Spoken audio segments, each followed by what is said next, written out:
It started with a feeling, that strange sense you're being watched. At first, I brushed it off, maybe just paranoia. But then my wife noticed something odd.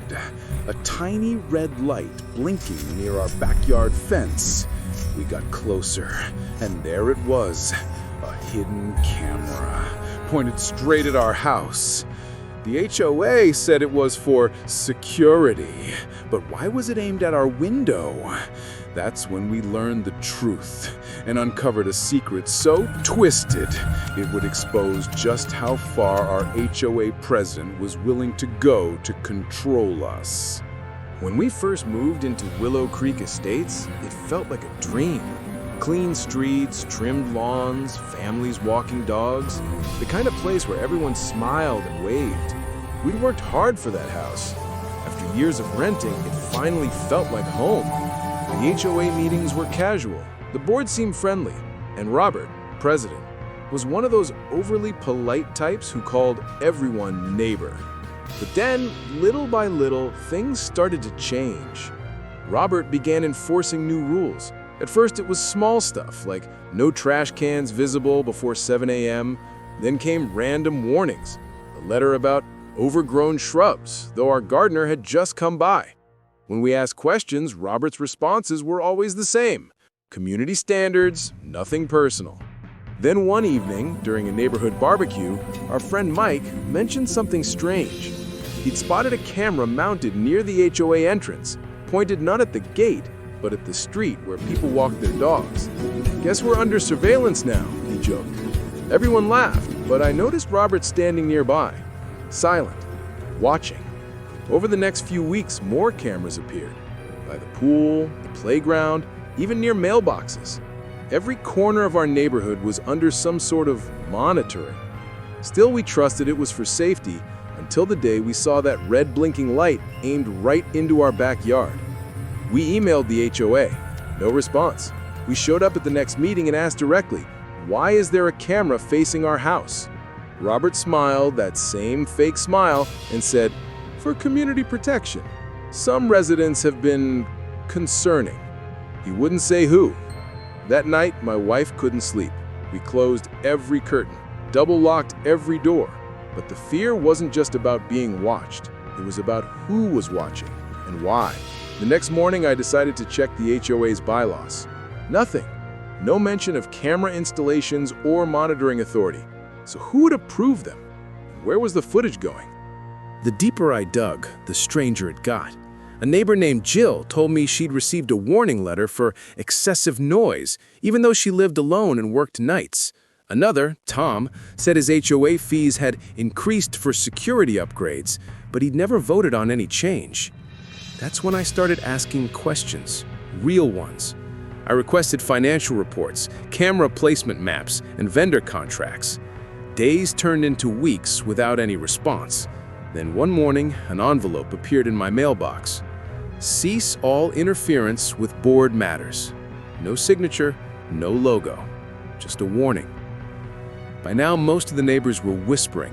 They'd seen Robert patrolling the streets late at night, clipboard in hand, shining a flashlight into yards. Someone joked that he treated the community like his kingdom, but it wasn't funny anymore. One weekend, Mike and I decided to test something. We walked past the pool after hours and noticed another blinking red light, small, almost invisible, tucked under a fake smoke detector. I recorded it on my phone. The next morning, it was gone. We confronted Robert at the next meeting, and that's when the mask slipped. His voice tightened, his smile vanished. "You people don't understand how security works," he snapped. "If you're not doing anything wrong, you've got nothing to worry about." That was the moment it became war. Over the next few days, I gathered photos, timestamps, and witness statements. With every discovery, the paranoia deepened. The cameras weren't just around common areas. Some were hidden near individual homes. One neighbor even found a small device disguised as a landscaping light facing her patio. I was sure this had gone far beyond community safety. Robert wasn't protecting us. He was watching us. One night, I decided to follow him. Around 11 p.m., his porch light flicked on, and I watched as he crossed the street toward the clubhouse. I trailed at a distance, careful not to be seen. Inside, through the blinds, I could see flickering light, a computer screen, and on that screen, dozens of live feeds. Every angle of our neighborhood, every home, every yard. I snapped a photo before you noticed me and ran home, shaking. My wife gasped when I showed her. "This isn't just wrong, it's illegal." And that's when we called the police. When the officers arrived, Robert tried to act like it was a misunderstanding. "Oh, those are community safety cameras," he said smoothly. But when they asked for access to the video feed, he refused, claimed privacy concerns. So the police got a warrant. What they found turned our quiet neighborhood upside down. Robert had been running a private surveillance network, using HOA funds to install cameras, but storing all footage on his personal hard drives. He had files labeled with residents' names, timestamps, and even notes like "argued at last meeting" or "violated pool rule." He'd been spying on us for months. The story exploded. News vans filled our street. Neighbors gathered outside in disbelief. The same people who once defended him now demanded answers. Robert was arrested for invasion of privacy and misuse of HOA funds. But even as he was led away in handcuffs, he kept repeating, "I did it for safety. You'll thank me one day." The footage he'd collected showed just how obsessive he'd become. Hours of mundane clips, people walking dogs, kids riding bikes, my wife watering flowers. He wasn't protecting anyone. He was feeding a need for control. It felt like a betrayal we could never recover from. To realize someone we trusted had turned our peaceful home into his personal surveillance lab. After the arrest, the HOA held an emergency election. Most of the old board resigned. A new team stepped in, promising transparency. The cameras were removed, the funds audited, and the clubhouse was finally opened for residents to see what had been hidden for so long. But even as peace returned, the feeling of being watched never truly left. Some neighbors moved away. Others, like us, stayed, determined not to let fear drive us out.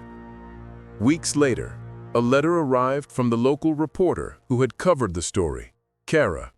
She wrote, "Sometimes the most dangerous people aren't the ones who break in. They're the ones we let in." Her words stuck with me. Since then, I've heard from homeowners all across the country, people who saw our story and realized something eerily similar was happening in their neighborhoods. HOAs installing security cameras without consent, presidents demanding access to residents' property, boards acting like dictators. That's the real victory. Because this was never just about one camera or one man. It was about standing up to a system that thrives on silence and fear. So when people ask me if it was worth it, I tell them yes, because I still live here. I still walk past that clubhouse every morning, and every time I see the gate unlocked, I'm reminded justice doesn't always come from power. Sometimes it comes from persistence. This story isn't just about cameras or one corrupt HOA president. It's about control, silence, and the courage to fight back. It reminds us that power unchecked can turn even the safest communities into cages of fear. But when one person dares to question the system, the truth always finds a way out. What began as paranoia became a movement, proof that awareness can spark justice. Because in the end, real safety doesn't come from surveillance. It comes from standing up for what's right. If you enjoyed seeing justice served, make sure you hit subscribe, because the next HOA nightmare might just be wilder than this one. Don't miss it.